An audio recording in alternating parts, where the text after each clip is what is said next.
রোজার সিয়াম পালন কল্যাণকর যদি তোমরা জানো।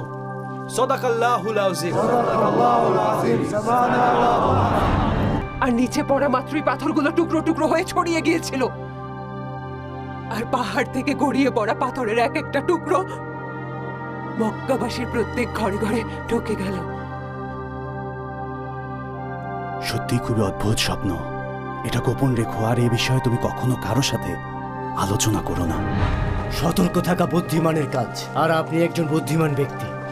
এসব তোষামতি কথা অন্যদের জন্য কিছু রেখে দাও। আমরা সবাই তোষামোদি করে, তাই আমিও একটু করলাম আর কি।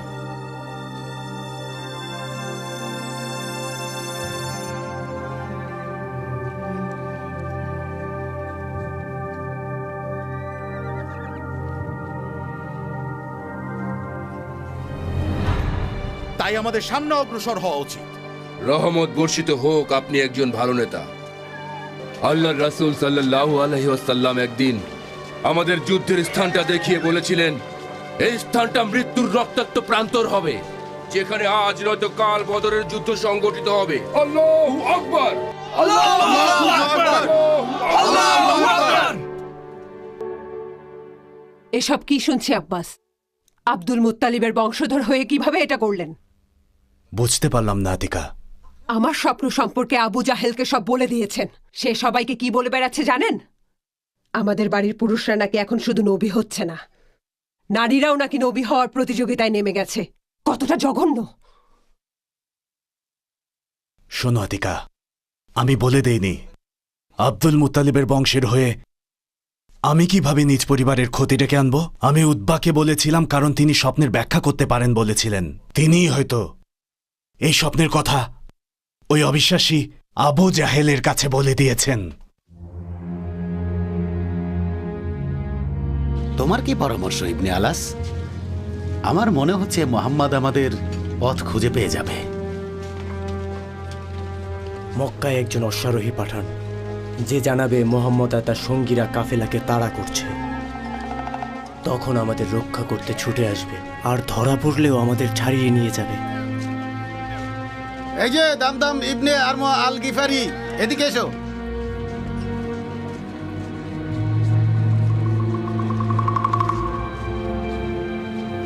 দ্রুত মক্কায় যাও, সেখানকার লোকজনদের জানাও কাফেলা আক্রমণের আশঙ্কা আছে, তারা যেন তাড়াতাড়ি আসে। মোহাম্মদের বাহিনী আমাদের তাড়া করছে, যে কোনো সময় হামলা করতে পারে। জলদি যাও। মোহাম্মদের সাথে কি আমরা পারবো? সে যদি কোনোভাবে আমাদের কাফেলায় হামলা করতে পারে তাহলে সর্বনাশ হয়ে যাবে।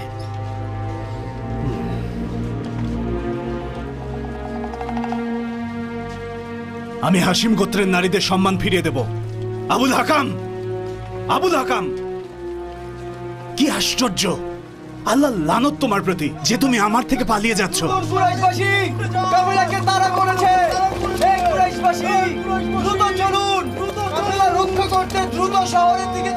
এটা তো আতিকার শব্দ।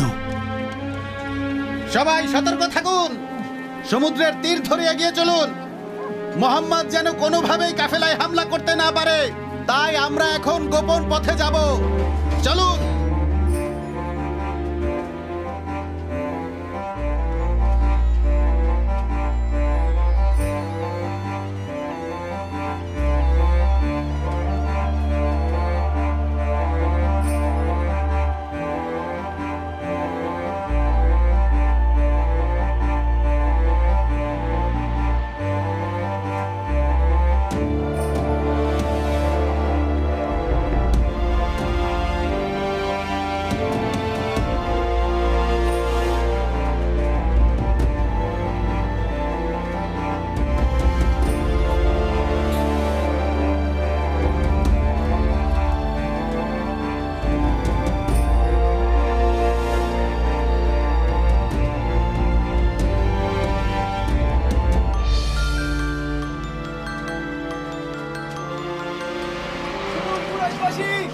কাফেলাকে তাড়া করেছে। এই কুরাইশবাসী, দ্রুত চলুন। শুনুন সবাই, কাফেলা রক্ষা করতে দ্রুত শহরের দিকে ছুটে যান। শুনুন সবাই, কাফেলা রক্ষা করতে দ্রুত শহরের দিকে ছুটে যান। শুনুন কুরাইশবাসী, কাফেলাকে তাড়া করেছে। এই কুরাইশবাসী, দ্রুত চলুন। কাফেলাকে তাড়া করেছে। শুনুন সবাই, শুনুন সবাই। মুহাম্মদ আর তার সব সঙ্গীরা আবু সুফিয়ানের কাফেলাকে কি ইবনুল হাদরামির কাফেলার মতো মনে করছে নাকি? লাত আর উজ্জার কসম, এ ঘটনার অন্য কোনো মানে আছে? আপনাদের সর্বনাশ হবে। আরবদের কাছে বংশের কোনো মর্যাদাই থাকবে না যদি মুহাম্মদ আর তার সাহাবীরা কুরাইশদের কাফেলাকে আক্রমণ করে ফেলে। শুনুন কুরাইশগণ, শুনুন সবাই, পালান। কি হচ্ছে আবুল হাকাম? মনে হচ্ছে আতিকার স্বপ্নই সত্যি হয়েছে। আপনার সাথে আমার কথা আছে। আমি এখন খুব ব্যস্ত আছি আবুল ফাদল। যাও আর হাসিম গোত্রকে আমাদের সাথে আসতে বলো, কারণ আমরা অভিযানে যাব। যে আমাদের সাথে যাবে না সে কুরাইশ না। শোনো আসি ইবনে হিশাম, আমি খুব অসুস্থ, ক্লান্ত, তাই এখন আর ঘোড়ায় চড়তে পারি না। আপনার লোকেরা বের হওয়ার জন্য প্রস্তুত হচ্ছে, আর আপনার গোত্রের কাছে আমার 4000 দিরহাম পাওনা। তাই আমার পরিবর্তে আপনি চান। আপনি গেলে আমি ধরে নেব আমার পাওনা অর্থ। আমি পেয়ে গেছি, আর কোনো পাওনা থাকবে না। ঠিক আছে। আপনি ভালো মানুষ, তাই আপনার ভালো হোক। কত বড় সাহস উকবা ইবনে আবি মুয়াইতের! আমার সাথে এমন আচরণ কিভাবে করলো? আমাকে বলে আমার পরিপাক হওয়া উচিত, কারণ আমি নারীদের সাথে সময় কাটিয়েছি। এমনকি আমি শুনেছি মুহাম্মদ নাকি সবাইকে বলেছে উমাইয়াকে হত্যা করা হবে। আমি কুরাইশদের সাথে অভিযানে যাব, দেখি মুয়াইতের পুত্র এসে আমাকে কি করতে পারে। তোমার যাওয়ার দরকার নেই। আমাকে যেতেই হবে, তা না হলে উতবা আর আবু জাহেল গোটা আরবে আমার সম্পর্কে বাজে কথা ছড়াবে। এর থেকে আমার মৃত্যুও ভালো।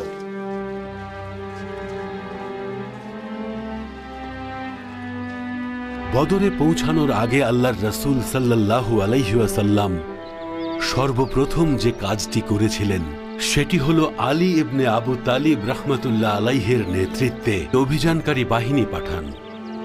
বদরের কূপগুলো পাহারা দেওয়ার জন্য এই কাজে জুবাইর এবং সাদ ইবনে আবি ওয়াক্কাসও তাঁর সাথে ছিলেন।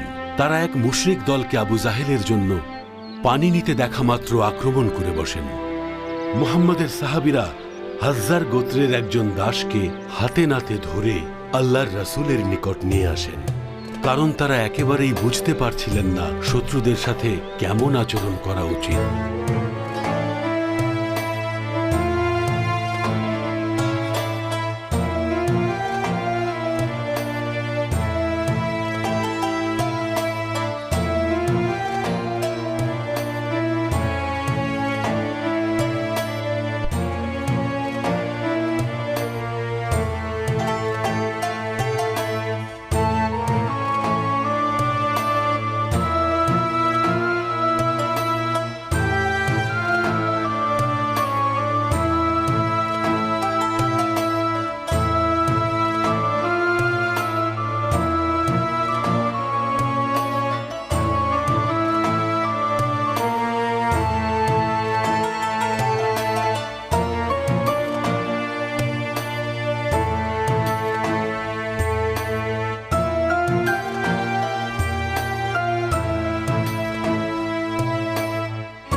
আপনারা শুনুন মুসলিমগণ, আল্লাহর রাসূল সাল্লাল্লাহু আলাইহি ওয়াসাল্লাম বলেছেন,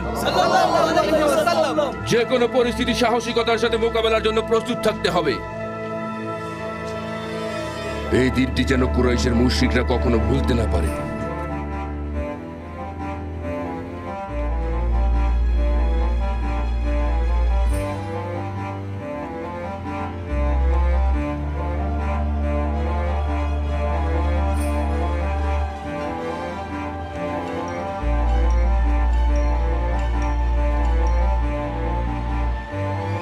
এই পথে মোহাম্মদের বাহিনী আসতে পারে। চলো অন্য পথে যাই।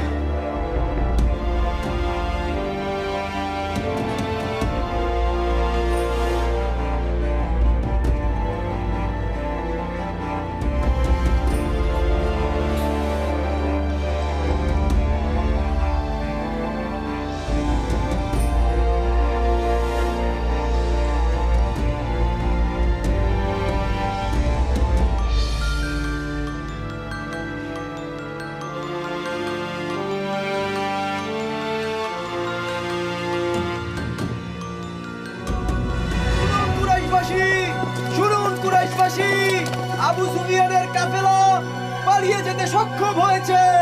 তাই মক্কায় ফিরে চলুন মক্কায়। শুনুন চুপ করো, একদম কথা বলবে না তোমরা। লাত আর উজ্জার শপথ, আমরা ততক্ষণ ফিরবো না যতক্ষণ না আমরা বদরে পৌঁছে 3 দিন অবস্থান করব, পশু কোরবানি করব, আর আরবের সবাই আমাদের অগ্রযাত্রার কথা শুনতে পারবে। এভাবে আমরা তাদের এমন ভয় দেখাবো যে আমাদের ভয়ে তারা থরথর করে কাঁপতে থাকবে। ওই উমর ইবনুল খাত্তাবের আদিগোত্র ছাড়া কুরাইশের সবাই একে একে আমাদের সাথে যোগ দিয়েছে। এই অভিযানে বিজয়ী হব তাতে কোনো সন্দেহ নেই।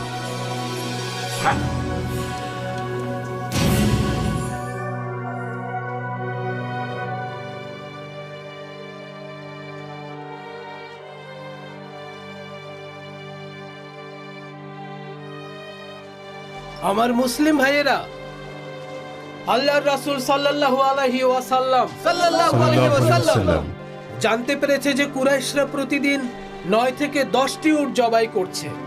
অর্থ হলো তাদের সংখ্যা 900 থেকে 1000-এর মধ্যে, যার মাঝে কুরাইশ প্রধানরাও রয়েছে।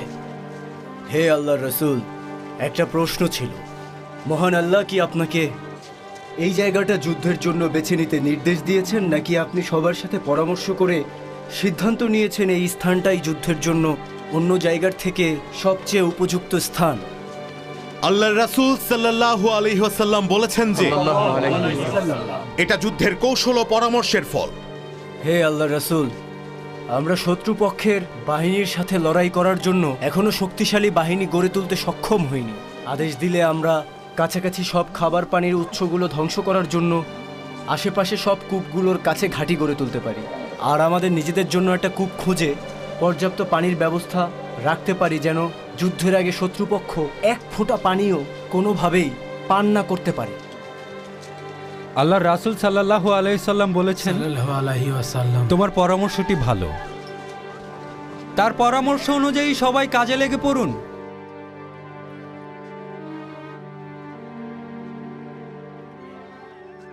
শুনুন সবাই, শুনেছেন আব্বাসের বোন আতিকা স্বপ্নে কি দেখেছে? আব্দুল মুত্তালিবের বংশ কি সেই স্বপ্নকে সত্যি দাবি করছে? তার এই স্বপ্নের মতোই কি আমাদের সবাইকে হত্যা করা হবে? কি আশ্চর্য, আমাদের সবাইকে বোকা পেয়েছে। আমার মনে হচ্ছে এগুলো তারা বলছে কারণ যেন সব শুনে আমরা ভয় পেয়ে ওদের কাছে নতি স্বীকার করি।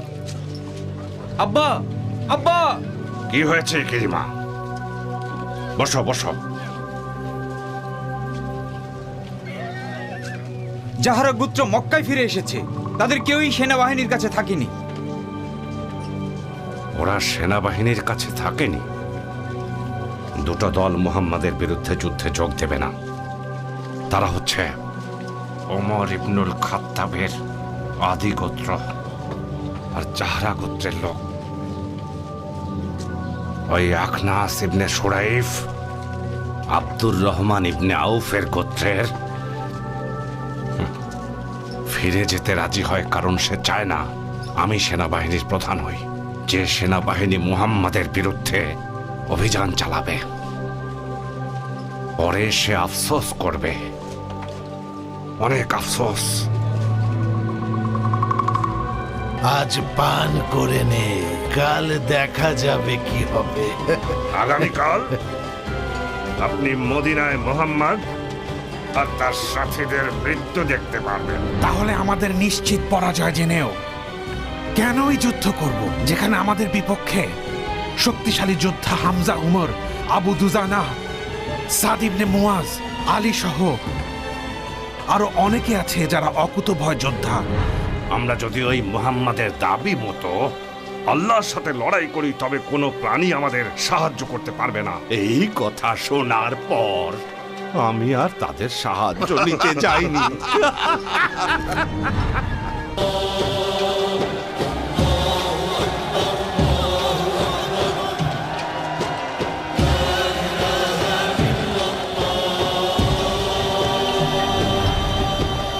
পবিত্র যুদ্ধে তরুণ ছিলেন, সেটা কি হতে পারে?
আমাদের বাড়ির পুরুষরা নাকি এখন শুধু নবী হচ্ছে না, নারীরাও নাকি নবী হওয়ার প্রতিযোগিতায় নেমে গেছে। কতটা জঘন্য! শোনো আতিকা, আমি বলে দেইনি। আবুল হাকাম, আবুল হাকাম, কি আশ্চর্য! আল্লাহ লানত তোমার প্রতি যে তুমি আমার থেকে পালিয়ে যাচ্ছ। কুরাইশবাসী কাফেলাকে তাড়া করেছে। এই কুরাইশবাসী দ্রুত চলুন। আপনাদের সর্বনাশ হবে। আরবদের কাছে বংশের কোনো মর্যাদাই থাকবে না যদি মুহাম্মদ আর তার সাহাবীরা কুরাইশদের কাফেলাকে আক্রমণ করে ফেলে। আর আরবের সবাই আমাদের অগ্রযাত্রার কথা শুনতে পারবে। এভাবে আমরা তাদের এমন ভয় দেখাবো যে আমাদের ভয়ে তারা থরথর করে কাঁপতে থাকবে। যাহারা গোত্র মক্কায় ফিরে এসেছে তাদের কেউই সেনাবাহিনীর কাছে থাকেনি। ওরা সেনাবাহিনীর কাছে থাকেনি।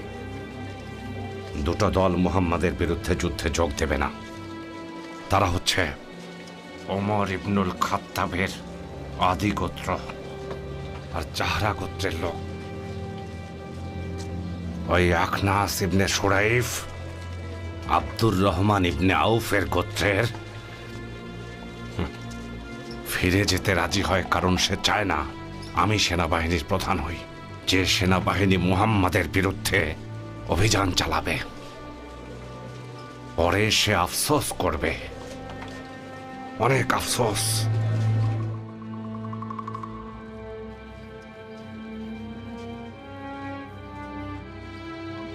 সব জলের কূপ ধ্বংস করা হয়েছে। হ্যাঁ, এই কূপ ছাড়া আর অন্য কোনো কূপে তো বিশুদ্ধ পানি পাওয়ার সম্ভাবনা নেই।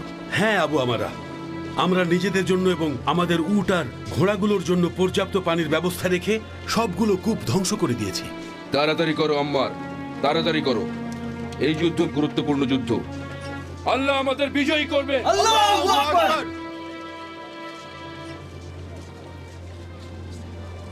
সাদ, আপনি কি আল্লাহর রাসূলের আদেশ পালন করছেন? হ্যাঁ আবু বকর, আমরা আল্লাহ রাসূলের নির্দেশ মোতাবেকই কাজ করছি। হাব্বাব ইবনে মুথির একটি ভালো পরামর্শ পেশ করেছেন। সবগুলো কূপ ধ্বংস করা হয়ে গেছে। আমাদের জন্য পর্যাপ্ত পানির ব্যবস্থা রেখেছি যেন শত্রুরা যুদ্ধের ময়দানে পিপাসায় ক্লান্ত হয়ে যায়। হে আল্লাহর রাসূল, আমি আনসারদের একটি দল নিয়ে এই বালির পাহাড়ের উপরের ওই জায়গাটিতে আপনার তাঁবু পাহারা দেওয়ার জন্য থাকব, কারণ আগামীকাল আমরা শত্রুর মুখোমুখি হতে যাচ্ছি। যদি আল্লাহর রহমতে আমরা বিজয় পাই, যা আমরা এতদিন ধরে আশা করেছিলাম অবশ্যই পাব, আর তা যদি না হয় রাসূলুল্লাহ, তাহলে আপনি আপনার বাহন নিয়ে আমাদের পেছনের দলের সঙ্গে যোগ দেবেন। আমরা সবকিছুর থেকে আপনাকে সবচেয়ে বেশি ভালোবাসি। পেছনে অবস্থানরতরা যদি জানতো আপনি সম্মুখ যুদ্ধে, তাহলে তারা কোনোভাবেই সেখানে অবস্থান করতে চাইত না। আপনি ফিরে গেলে তাদের থেকে সব ধরনেরই সহযোগিতা পাবেন। তারা অত্যন্ত অনুগত হে রাসূলুল্লাহ, এবং আপনার পাশে থেকে লড়াই করার জন্য সর্বদাই প্রস্তুত। শুনুন মুসলিমগণ, জলাধার পাহারা দেওয়ার জন্য একদল লোককে দায়িত্ব দিতে চাই, যেন কেউ লুকিয়ে এক ফোঁটা পানিও এখান থেকে নিতে না পারে। মনে রাখবেন, আমাদের প্রাণ থাকতে ওদের কেউ যেন এর কাছে আসতে না পারে। আগামীকাল বদরের প্রান্তরে তৃষ্ণায় তারা ক্লান্ত হয়ে পড়বে, আর তারা প্রজাপতির মতো ঝরে পড়বে। তাই আপনারা এই জলাধারটি ভালোভাবে পাহারা দিবেন, যেন এর নাগাল কুরাইশ মুশরিকেরা না পায়। আল্লাহর শপথ, আমরা থাকতে তারা কখনোই আসতে পারবে না। আল্লাহ আপনাদের উপর সহায় হবেন। আফসোস লাগে কুরাইশদের জন্য, তারা বাজনা বাজিয়ে গান গাইছে আর শরাব পান করছে। আমি আমার চোখে তাদের মৃত্যু দেখতে পাচ্ছি। তারা কি তাদের মৃত্যু উদযাপন করছে? হে আল্লাহ, আপনি মহান। হে আল্লাহ, এই যুদ্ধে আমাদের বিজয় দান করুন, বিজয় দান করুন হে রাব্বুল আলামিন। আমিন। ভাইরা, সালাতের সময় হয়েছে। আল্লাহু আকবার, আল্লাহু আকবার, আল্লাহু আকবার, আল্লাহু আকবার। আশহাদু আল্লা ইলাহা ইল্লাল্লাহ, আশহাদু আল্লা ইলাহা ইল্লাল্লাহ, আশহাদু আন্না মুহাম্মাদার রাসূলুল্লাহ, আশহাদু আন্না মুহাম্মাদার রাসূলুল্লাহ। হাইয়া আলাস সালাহ, হাইয়া আলাস সালাহ, হাইয়া আলাল ফালাহ, হাইয়া আলাল ফালাহ। আল্লাহু আকবার, আল্লাহু আকবার, লা ইলাহা ইল্লাল্লাহ।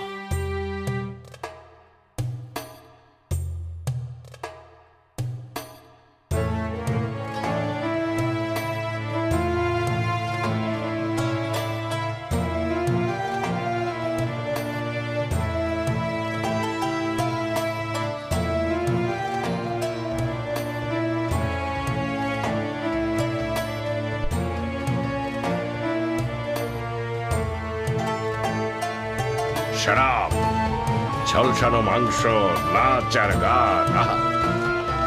ইন্দাহের কবি বলেছিল, যখন তার কাছে তার বাবার মৃত্যুর খবর আসে, তখন সে ইয়েমেনে মদ পান করছিল। আজ পান করে নে, কাল দেখা যাবে কি হবে। আগামীকাল আপনি মদিনায় মুহাম্মদ আর তার সাথীদের মৃত্যু দেখতে পাবেন। আগামীকাল যখন উপত্যকা লাশে ভরে যাবে, তখন আমাদের নাচ গান করা একদম উচিত হবে না। আমরা সবাই একই গোত্র থেকে এসেছি। যেহেতু মুহাম্মদের সাথে বেশিরভাগ যোদ্ধা কুরাইশ গোত্রের, এটা হচ্ছে ওদের নিজেদের কর্মফল। কিছুটা রক্ত ঝরলে আবার সবকিছু আগের মতো হয়ে যাবে। কুসাইরা খোয়াজা গোত্রের সাথে ঠিক এই রকম বিশ্বাসঘাতকতা করেছিল। যদিও খোয়াজা তাদের মাতৃগোত্র ছিল, আমাদের অবশ্যই মুহাম্মদ এবং তার অনুসারীদের একেবারে সমূলে ধ্বংস করতে হবে। শুনুন আবুল হাকাম, যদি উমাইর ইবনে ওয়াহাবিল জুমাহির কথা সত্যি হয়, তাহলে মক্কার জন্য সত্যি খুব খারাপ সময় আসছে। ও সবসময় একটু বেশি ভয় পায়। আমার সেটা মনে হয় না আবুল হাকাম। মুহাম্মাদের সাহাবীদের সম্পর্কে বলার সময় ওনাকে শঙ্কিত লাগছিল। শুনুন কুরাইশ সম্প্রদায়, শুনুন কুরাইশ সম্প্রদায়, দুর্যোগ সব সময় মৃত্যু ডেকে আনে। মদিনার ওই লোকেরা আমাদের জন্য মৃত্যু ডেকে আনছে। তারা নিজেদেরকে নিজেরা তরবারি দিয়ে রক্ষা করবে, আর আপনাদের অন্তত একজনকে হত্যা না করে তাদের একজনও শান্তিতে থাকতে পারবে না। তারা যদি তাদের সমপরিমাণ আপনাদের লোক হত্যা করে, তবে তার পরিণাম কি হবে জানেন? এ ব্যাপারে কি আপনাদের কিছুই বলার নেই? আপনার কি মতামত আবুল হাকাম? আমি মনে করি যে তুমি আমাদের নাচ গান আর মদ উপভোগ করতে দাও। কাল কি হবে সেটা দেখা যাবে। এখন নাচ গান হোক। চলো।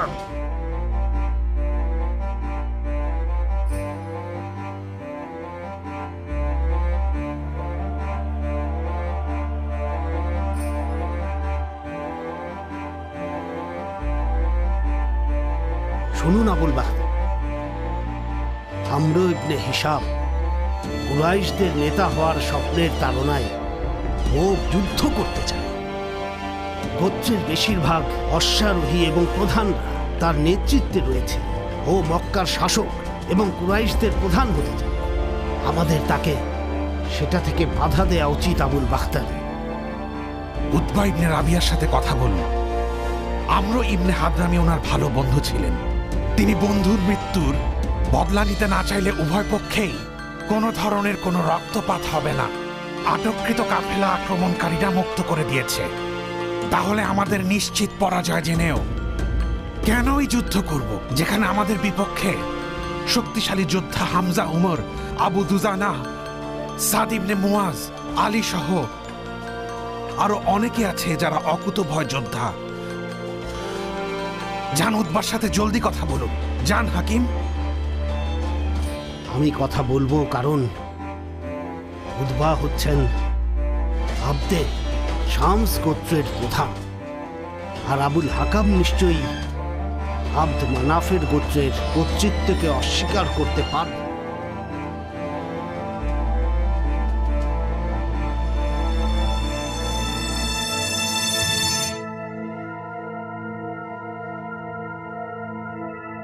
শুনুন মুসলিম ভাইয়েরা, শুনুন সবাই আমার কথা। আপনারা জানেন আল্লাহর রাসূল সাল্লাল্লাহু আলাইহি ওয়াসাল্লাম কখনো যুদ্ধ চান না। তিনি শুধু আবু সুফিয়ানদের কাফেলা আক্রমণ করতে চেয়েছিলেন।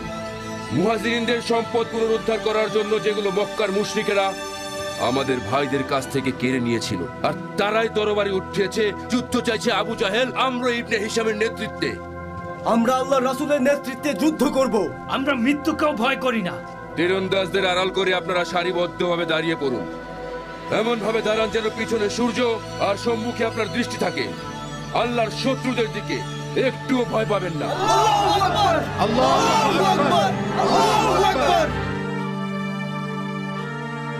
অতঃপর সওয়াদ আল্লাহর রাসূল সাল্লাল্লাহু আলাইহি ওয়াসাল্লামকে বললেন, ইয়া রাসূল আল্লাহ, আমরা আপনার সাথে যুদ্ধে আসার সৌভাগ্য পেয়েছি।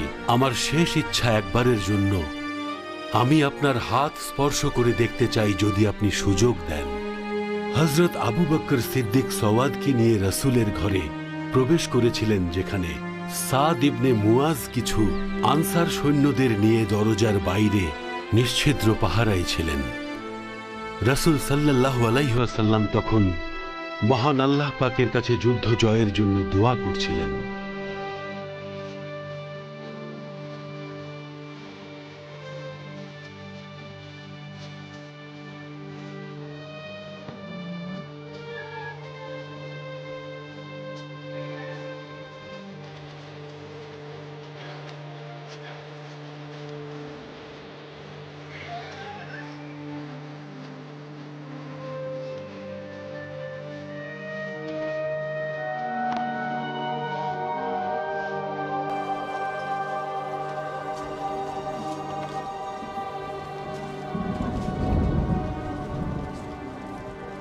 আল্লাহ বৃষ্টি দিয়েছেন, সুবহান আল্লাহ। বৃষ্টি হওয়াতে যুদ্ধের ময়দান আমাদের অনুকূলে, আমাদের যোদ্ধারা সহজেই লড়াই করতে পারবে। আপনি ঠিক বলেছেন।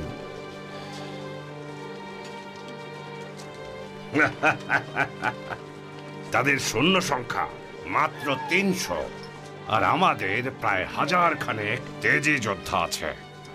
তাদের থেকে অনেক বেশি খফাফ ইবনু আইমান রুকসাল গিফারি তার পুত্রকে দিয়ে আমাদের কিছু উট পাঠিয়ে বলেছে, যদি আরো অস্ত্র আর যোদ্ধা প্রয়োজন হয় আমরা পাঠাবো। তবে সে প্রস্তাব ফিরিয়ে দিলেন কেন?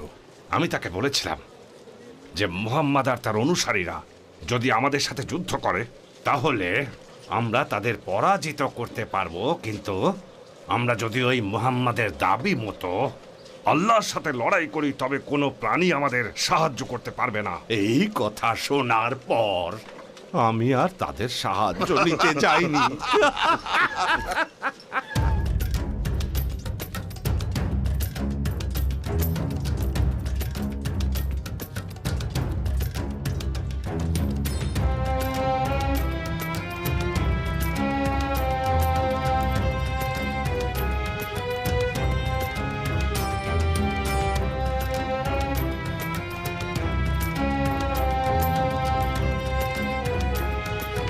আপনারা শুনুন মুসলিম ভাইয়েরা, আল্লাহ সাহায্যের জন্য ফেরেশতা পাঠিয়েছেন, তাই ভয় পাবেন না।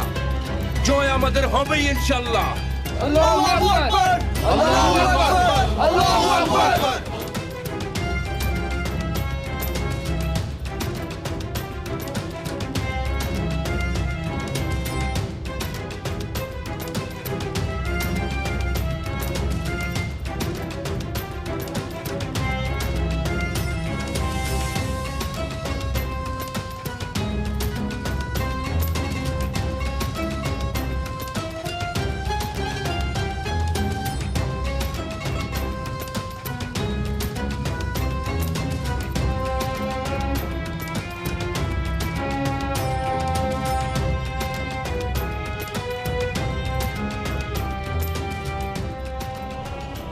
শুভ সকাল আবু আলী।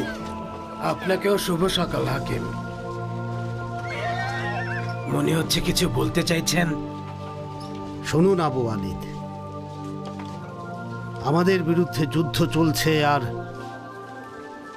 আবুল হাকাম ইবনে হিশাম এতে অনেক রেগে আছেন। যুদ্ধ করার জন্য যা লাগে তা হলো একটি তলোয়ার বা তীরের আঘাত, যা মানুষকে যুদ্ধক্ষেত্রে পতনের দিকে নিয়ে যায়। যুদ্ধ হলে কত মানুষ মারা যায়।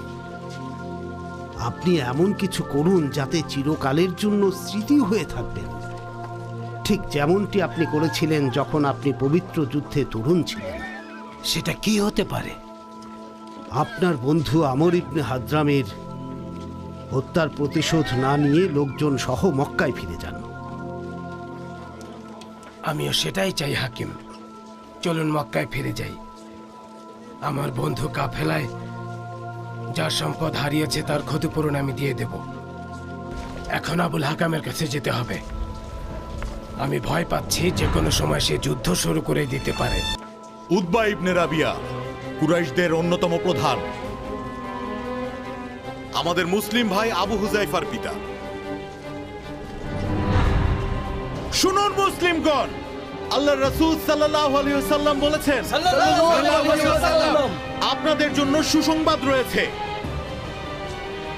আল্লাহর পক্ষ থেকে জিব্রাইল আমাদের জন্য তার ফেরেশতা বাহিনী নিয়ে আসছে আমাদের সাহায্য করার জন্য। দেখুন দেখুন, ফেরেশতারা পাহাড়ের উপর থেকে আসছে। আল্লাহু আকবার, আল্লাহু আকবার, আল্লাহু আকবার, আল্লাহু আকবার।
কিন্দাহের কবি বলেছিল, যখন তার কাছে তার বাবার মৃত্যুর খবর আসে তখন সে ইয়েমেনে মদ পান করছিল। আজ পান করে নে, কাল দেখা যাবে কি হবে। আগামীকাল আপনি মদিনায় মোহাম্মদ আর তার সাথীদের মৃত্যু দেখতে পারবেন। তাহলে আমাদের নিশ্চিত পরাজয় জেনেও কেনই যুদ্ধ করব, যেখানে আমাদের বিপক্ষে শক্তিশালী যোদ্ধা হামজা উমর, আবু দুজানা, সাদ ইবনে মুয়াজ, আলী সহ আরো অনেকে আছে যারা অকুতভয় যোদ্ধা। আমরা যদি ওই মুহাম্মাদের দাবি মতো আল্লাহর সাথে লড়াই করি তবে কোনো প্রাণী আমাদের সাহায্য করতে পারবে না। এই কথা শোনার পর আমি আর তাদের সাহায্য নিতে চাইনি।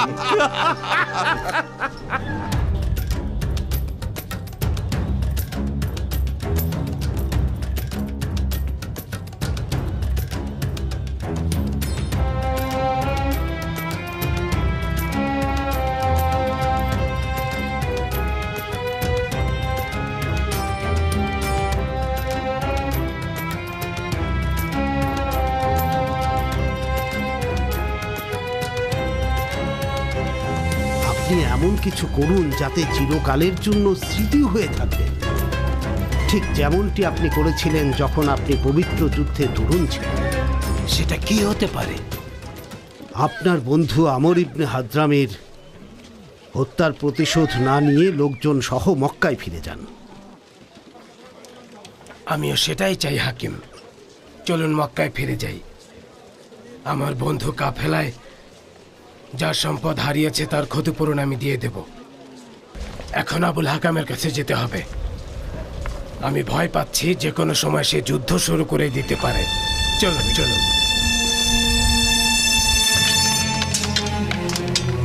সাদ শোনো। জি বলুন আবু বকর। আল্লাহর রাসূল সাল্লাল্লাহু আলাইহি ওয়াসাল্লাম বলেছেন, সাল্লাল্লাহু আলাইহি ওয়াসাল্লাম, শত্রুপক্ষের মধ্যে যদি একজন সৎ ব্যক্তি থেকে থাকেন তিনি হলেন ওই লাল উটে চড়া লোকটি।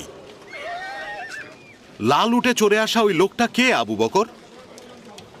উতবা ইবনে রাবিয়া, কুরাইশদের অন্যতম প্রধান, আমাদের মুসলিম ভাই আবু হুজাইফার পিতা।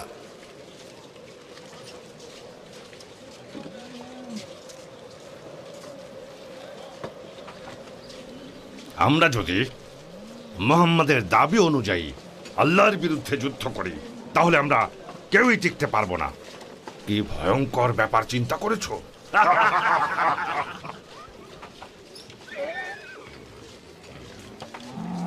আরে উতবা,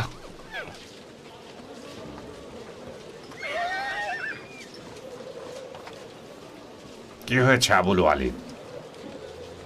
শুনুন কুরাইশ প্রধানগণ, যদি মুহাম্মদ ও তার সঙ্গীদের মুখোমুখি হন তবে আপনারা কিছুই অর্জন করতে পারবেন না। কারণ যখন দুই বাহিনী মুখোমুখি হবে তারা বিপরীতে যাদেরকে দেখতে পাবে সেটা উভয়ের জন্যই কাম্য না। যেমন তার চাচাতো ভাই এবং চাচা বা তার নিজের গোত্রের কেউ। সুতরাং আপনারা ফিরে যান এবং মুহাম্মদকে বাকি আরবদের হাতে ছেড়ে দিন। যদি তারা তাকে হত্যা করে তবে আপনি আপনার লক্ষ্য অর্জন করবেন, আর যদি না পারে তাহলে আপনারা বলতে পারবেন আমরা যুদ্ধই করিনি। হে কুরাইশ সম্প্রদায়, আমি আমার তলোয়ার হাতে নিয়ে প্রস্তুত, আর আপনারা এখনই ভয় পেয়ে গেলেন ওই জঘন্য মুহাম্মদ আর তার সাথীদের দেখে। লাত আর উজ্জার কসম, আমরা ততক্ষণ ফিরে যাব না যতক্ষণ মুহাম্মদকে শেষ না করব। আপনি এ কথাগুলো বলতেন না যদি না আপনার ছেলে আবু হুজাইফা মুহাম্মদকে অনুসরণ করত। আপনি একটা কাপুরুষ। যুদ্ধ শুরু হলেই বোঝা যাবে কে কাপুরুষ আবুল হাকাম।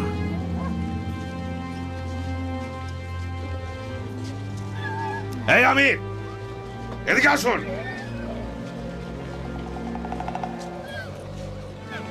আপনার বন্ধুদের দেখুন, যারা প্রতিশোধ নিতে এসে ভয় পেয়ে ফিরে যাচ্ছে। তাই নিজ হাতে প্রতিশোধ নিয়ে তাদের দেখিয়ে দিন। সবাই শুনুন, আমার ভাইয়ের মৃত্যুর প্রতিশোধ চাই। হে কুরাইশ সম্প্রদায়, আসুন আমরা মুহাম্মদ আর তার সাথীদের পরাজিত করি। পরবর্তীতে আফসোস করবেন, এটা মনে রাখবেন।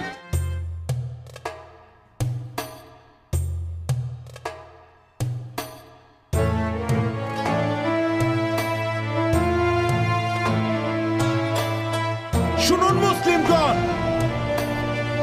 শুনুন মুসলিমগণ, আল্লাহ রাসূল সাল্লাল্লাহু আলাইহি ওয়াসাল্লাম বলেছেন, আপনাদের জন্য সুসংবাদ রয়েছে। আল্লাহর পক্ষ থেকে জিবরাইল আমাদের জন্য তার ফেরেশতা বাহিনী নিয়ে আসছে আমাদের সাহায্য করার জন্য। দেখুন দেখুন, ফেরেশতারা পাহাড়ের উপর থেকে আসছে। আল্লাহু আকবার!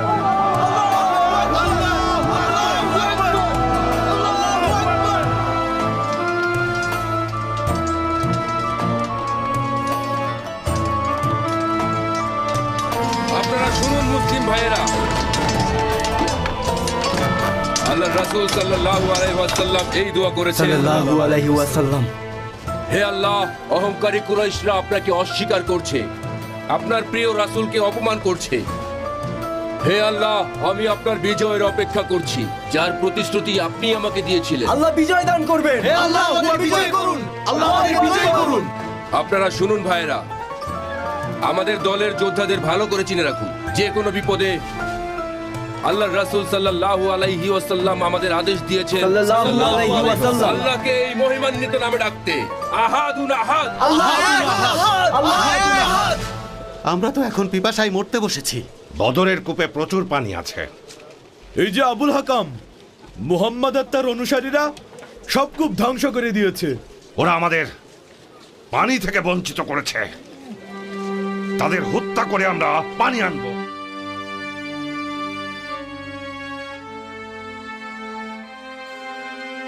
শুনুন মুসলিমগণ, শুনুন মুসলিমগণ,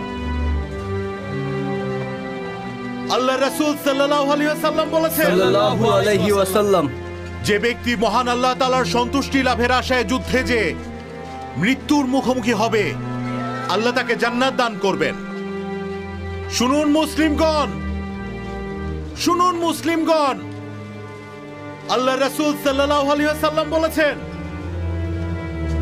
যে ব্যক্তি মহান আল্লাহ তাআলার সন্তুষ্টি লাভের আশায় যুদ্ধে যে মৃত্যুর মুখোমুখি হবে, আল্লাহ তাকে জান্নাত দান করবেন। তোমার মন খারাপ কেন খাব্বাব? মৃত্যুকে ভয় পাচ্ছ? আল্লাহর পথে মৃত্যু আমার কাছে যে কতটা সৌভাগ্যের দেখুন আব্দুল্লাহ, ওই মুশরিকদের দলে আমাদের সেই মুসলিম যুবক ভাইয়েরা আছে যারা কিনা চাপের মুখে পড়ে ইসলাম থেকে ফিরে গিয়েছিল, তখন অসহায় হয়ে ফিরে গিয়েছিল, আর এখন তো আমাদের সাথেই তারা লড়াই করতে এসেছে। আসলে এটা খুবই কষ্টকর ব্যাপার। আমাদের সাথে যুদ্ধ না করে তাদের ঘরে থাকা উচিত ছিল না? সত্যিই তাই খাব্বাব, এটা খুবই হতাশাজনক ব্যাপার। শুনুন মুসলিমগণ, শুনুন মুসলিমগণ, আল্লাহ রাসূল সাল্লাল্লাহু আলাইহি ওয়াসাল্লাম বলেছেন, মক্কার কিছু লোক হাশিম গোত্রের মতো চাপে পড়ে এখানে এসেছে, তাই যুদ্ধে তাদের মুখোমুখি হলে কেউ হত্যা করবেন না। যে ব্যক্তি আব্বাস ইবনে আব্দুল মুত্তালিবের মুখোমুখি হবে, সে যেন তাকে হত্যা করা থেকে বিরত থাকে, কারণ তারা জোরপূর্বক এখানে এসেছে। শুনুন মুসলিমগণ, শুনুন মুসলিমগণ, আল্লাহ রাসূল সাল্লাল্লাহু আলাইহি ওয়াসাল্লাম বলেছেন, আমি আমার আব্বা এবং নিজের ভাইদের কিভাবে হত্যা করব? যেভাবেই হোক তাদেরকে এড়িয়ে চলব। রাসূলের চাচা আব্বাস মুশরিকদের পক্ষে বদর যুদ্ধে যোগ দিয়েছিলেন। এই সংবাদ রাসূল শোনার পর সকল সাহাবীদের নির্দেশ দিয়েছিলেন যুদ্ধে আব্বাস বা বনি হাশিম গোত্রের কাউকে হত্যা না করতে। তার কারণ হচ্ছে জোরপূর্বক ওনাদেরকে যুদ্ধক্ষেত্রে আনা হয়েছে। লড়াই চলাকালীন সময় যখন মুজাজ্জির ইবনে জিয়াদ মুখোমুখি হলেন আবুল বাক্তারির, তখন তিনি বলেন, মহান আল্লাহ পাকের রাসূল হাশিম গোত্রের কাউকে হত্যার নির্দেশ দেননি। আবুল বাখতারির বন্ধু জুনাদাহ ইবনে মুলাইহা তখন তার পাশেই ছিল। ইবনে মুলাইহা মুজাজ্জিরকে আক্রমণ করতে আসলে মুজাজ্জির জুনাদাকে উদ্দেশ্য করে বলেন, আল্লাহর রাসূল কিন্তু তোমার সাথে যুদ্ধ করতে নিষেধ করেননি। লড়াইয়ের এক পর্যায়ে আবুল বাখতারি মুজাজ্জিরকে হত্যা করতে এগিয়ে আসে আর মুজাজ্জির আত্মরক্ষা করতে গিয়ে আবুল বাখতারিকে হত্যা করে।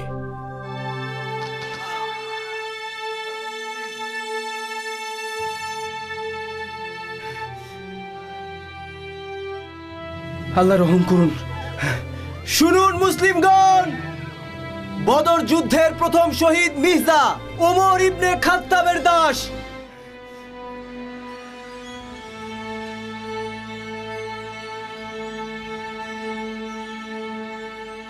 এক ফোঁটা পানিও পান করতে পারবেন না।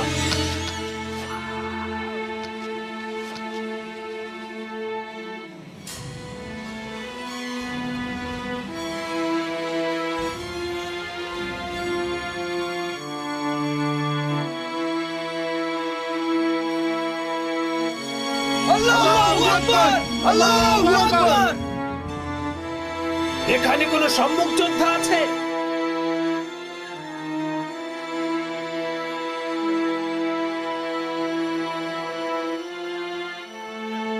তোমরা কারা?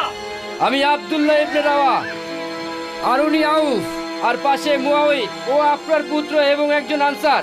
আমাদের লোক যারা আমাদের প্রতিদ্বন্দ্বী হয়েছে তাদেরকে পাঠাও মুহাম্মদ। আল্লাহর রাসূল নির্দেশ দিয়েছেন দ্বৈত যুদ্ধের জন্য হামজা ইবনে আব্দুল মুত্তালিব, উবাইদা ইবনুল হারিস আর আলী ইবনে আবু তালিবকে এগিয়ে যেতে।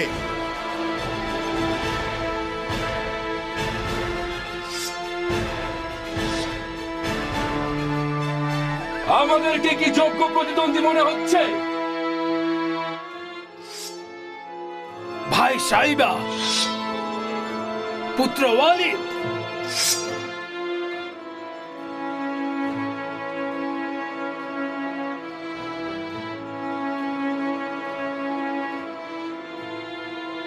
কেন আপনি আল্লাহর সৃষ্ট বিধানের বাইরে যাচ্ছেন? মনে রাখবেন, আল্লাহর ইচ্ছা মানুষের ইচ্ছার চেয়ে শক্তিশালী।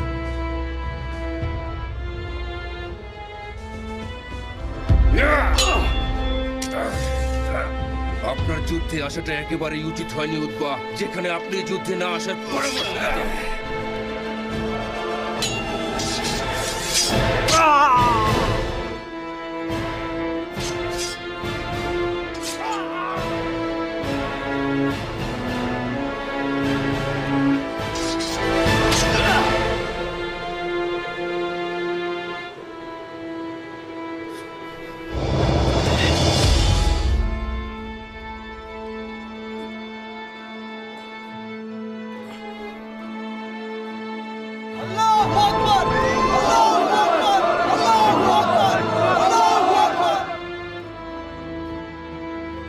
যাও, লাশ নিয়ে এসো।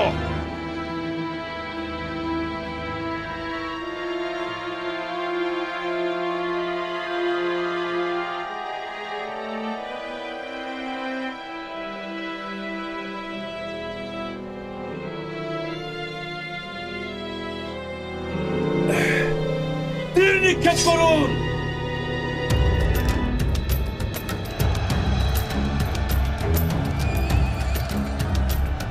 সোজাসুজি নিক্ষেপ করুন।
রাবিয়া আর তার ভাই সাইবা ইবনে রাবিয়া, আবুল হাকাম ইবনে হিশাম, নাবি মুন্নাবি সহ অনেকেই নিহত হয়েছে।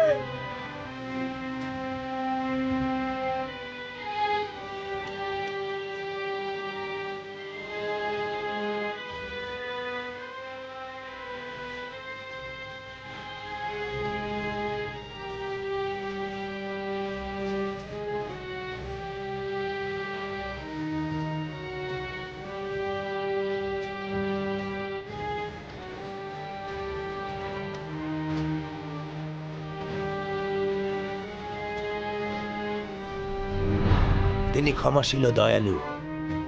তোমাদের যুদ্ধবন্দীদেরকে তোমরা বলো, আল্লাহ যদি তোমাদের হৃদয়ে ভালো ও কল্যাণকর কিছু দেখে থাকেন তাহলে তোমাদের নিকট থেকে যা নেওয়া হয়েছে